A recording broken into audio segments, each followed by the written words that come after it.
Армысыздар ағайын, ендігі тақырыбымыз түрік мемлекетін құрған османдар, Ертұғырыл, мына қай тайпасы туралы болмақ. Енді қазір экранда осы Ертұғырыл Осман деген фильмдер жүріп жатыр. Солардың негізі қай тайпасы дейді, оларды Оғыз деп қойды. Олар өте үлкен қателік. Өйткені қай Оғыз тайпаларына жатпайды. Қайлар осыдан 1000 жыл бұрын, Шыңғысханнан 100 жыл бұрын қай тайпасы Қарақытайлардың несінен ба, әлде осы Жетісу жақта, осы оңтүстік қазақ жерінде қай деген Қаңлы тармағы. Қаңлы Қыпшақ одағы болған, содан қалған атау Торғай.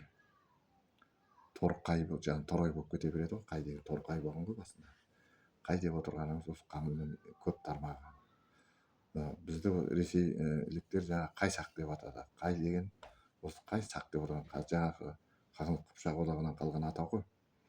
Солар Есенбұға деген хан осыдан 1000 жыл бұрын 40 000 қайды алып, көшіп сол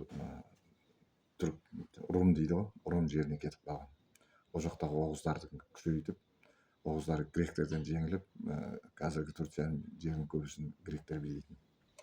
Сол гректерді ығыстырып, Византияны алып, Константинопольді алып, Византия империясының столицасы. Оны Стамбул деп өзгертті. Сол қайлар біздің қазақтың жертінен кеткен қаңлылар. Оны біздің тарих екеніне шүбәңіз болмасын. Қайлауға қарап отырсаңыздар, ана Дүрдіга, тағы Оғыз тайпалардың көбісі бұл қаңлыларға көп кедергі жасайды. Осы киноның өзі-ақ көрсетіп тұр ғой, кімнің кім екенін. Сол қайлар түрік мемлекетін, сол Есенбұғаның ұрпағы Ертұғырыл бастайды мемлекет құруды. Одан мемлекет құрған Осман.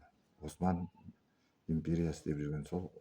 Кейін бұл мемлекет Осман империясы, мына өткенде де айттық, бір қатынның кесірінен, жаңағы Фөренің кесірінен, орыстың қатыны ғой, Сүлеймен сол әйелді жақсы көріп, соның айтқанына еріп, өзінің мақтап ұлдарын өлтіріп, ақыры аяғы ана Селим деген баласын патша қылған. Өзі ішімдік ішкенді жақсы көретін адам еді.